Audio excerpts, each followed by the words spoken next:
f के सभी असांतत्य के बिंदुओं को ज्ञात कीजिए जबकि f निम्नलिखित प्रकार से परिभाषित है। 10 fx बराबर x धन 1 यदि x 1 से बड़ा व उसके बराबर है, x का वर्ग धन 1 यदि x 1 से छोटा है।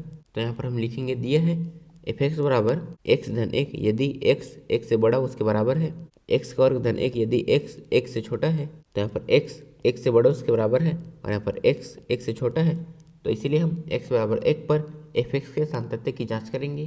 तो पहले हम लेफ्ट हैंड लिमिट याद करेंगे। तो यहाँ पर आ जाएगा limit x tends to 1 negative fx, फिर s बराबर limit x tends to 1 negative. हम यहाँ पर इसका मान रखेंगे, लेकिन यहाँ पर x टेंड्स टू 1 नेगेटिव है, तो x से जस्ट छोटे मान के लिए फलन का जो मान होगा उसे हम यहाँ पर लिखेंगे। तो जब x का मान 1 से छोटा होता है तो फलन होता है x का वर्ग धन 1। तो यहाँ पर आ जाएगा x का वर्ग धन 1 बराबर, हम इसमें लिमिट रखेंगे जो है 1।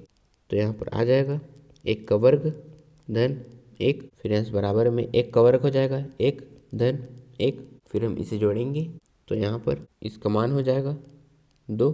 फिर यहाँ पर हम राइट हैंड लिमिट ज्ञात करेंगे। तो यहाँ पर आ जाएगा limit x tends to 1 positive fx। तो यहाँ से बराबर limit x tends to 1 positive, हम यहाँ पर इसका मान रखेंगे। यहाँ पर x टेंड्स टू 1 पॉजिटिव है, मतलब 1 से जस्ट बड़े मान के लिए फलन का जो मान होगा उसे हम यहाँ पर लिखेंगे। तो जब x का मान 1 से बड़ा उसके बराबर होता है तो फलन का मान होता है x धन 1। तो यहाँ पर आ जाएगा x धन 1 बराबर, हम इसमें लिमिट रखेंगे जो है 1। तो यहाँ पर आ जाएगा 1 धन 1, फिर हम इसे जोड़ेंगे तो यहाँ पर आ जाएगा 2।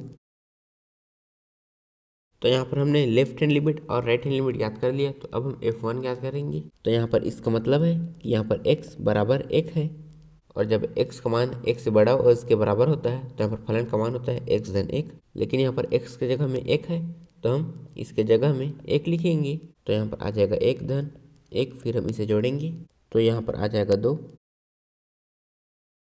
तो यहाँ पर left hand limit, right hand limit और f1 तीनों का मान बराबर आया है, तो इसका मतलब है कि यहाँ पर फलन x बराबर 1 पर संतत है। तो इसका मतलब है कि यहाँ पर असांतत्य का कोई बिंदु नहीं है। तो हम लिखेंगे यहाँ x बराबर 1 पर लेफ्ट हैंड लिमिट बराबर राइट हैंड लिमिट बराबर f1 है, अतः x बराबर 1 पर fx संतत है, अतः असांतत्य का कोई बिंदु नहीं है।